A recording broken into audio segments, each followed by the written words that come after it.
उनका नाम है नगीना जी।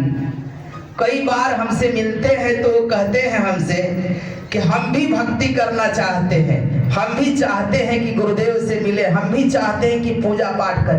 ये कई वर्षों से कहते आ रहे हैं, लेकिन कहते हैं कि क्या करें, हम करें क्या।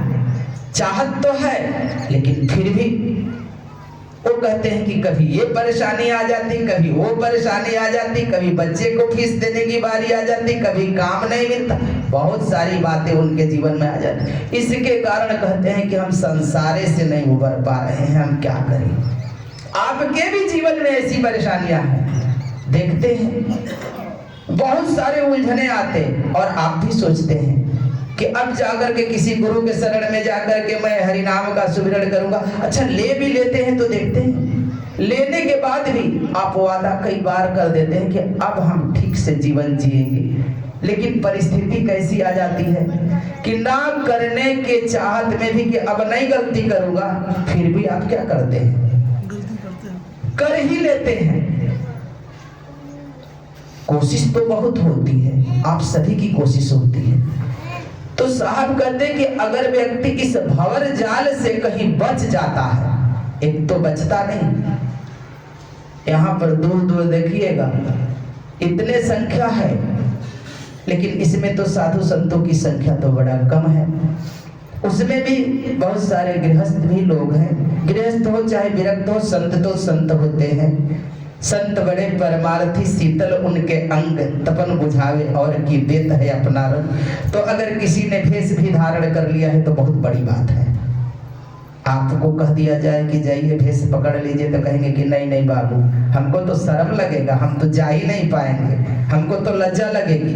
कहेगा कोई की दाढ़ी बढ़ा दे तो कहेंगे कि घर पर औरतें मार बैठेगी, दाढ़ी नहीं बढ़ाना है, एकदम फिट फाट रहना है। कई प्रकार की बातें आ जाती है इनके जीवन में। तो कहते कि ये भंवर जाल है, और भंवर जाल में व्यक्ति क्या क्या करते रहता है। वो सोचता है कि मैं भी भक्ति कर रहा हूँ, उसको वो लगता है कि भक्ति कर रहा हूँ, लेकिन जब वो भंवरी घूमता है सोचता है कि सीधे पर तो सब तैर लाते हैं, हाथ पैर फेंकते रहेंगे निकल जाएंगे, लेकिन जहाँ भंवर होता है ना तो वहां पर कोई पार निकलता नहीं है। उस भंवर में लोग डूब ही जाता है।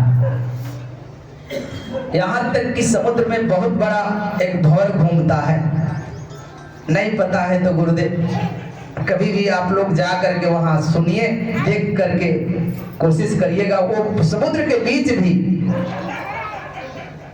ऐसा है कि एक भंवर बहुत चलता है, उसमें प्लेन भी अगर चली जाए उस धरा में तो उसे भी अपने अंदर डुबा लेती है। 100 किलोमीटर की दूरी तक वो भंवर चलता है समुद्र के अंदर। ये संसार उससे भी बड़ा भंवर है। अगर इस संसार के भंवर से किसी तरह से उस सद्गुरु की, उस परमात्मा की, उस ईश्वर की अगर आप पर कृपा हो गई, तो किसी तरह से आपके भीतर कोई वैराग्य आ गया, तभी आप जाकर के कहीं गुरुओं की तलाश करते हैं, कहीं संतों की तलाश करते हैं, कि ताकि हम उनके शरण जाकर के इस जीवन का उद्धार करें। इस जीवन का एक ही पाने का परम उद्देश्य होता है कि मोक्ष द्वार तक पहुंचे, पहले ही मैंने बताया। तो अगर आप उस भंवर से, सदगुरु कबीर कहते हैं कि अगर आप इस संसार रूपी भंवर से किसी तरह से कैसे भी कोई बच जाता है उस भंवर से निकल करके, तो कहते हैं कि किसी तरह से आप इस भंवर से अगर बच गए हैं तो जा करके व्यक्ति साधु संतों की, गुरुओं की खोज करता है। अब साहब कहते हैं कि इससे अगर निकल गया तो संतों के पास गया। अब संतों के यहाँ गया, गुरुओं के यहाँ गया, तो यहाँ पर तो गुरुओं की बड़ी मेला लगी हुई है। बग जाल कहते हैं कि दूसरा जाल है बग जाल, भंवर जाल बग जाल है।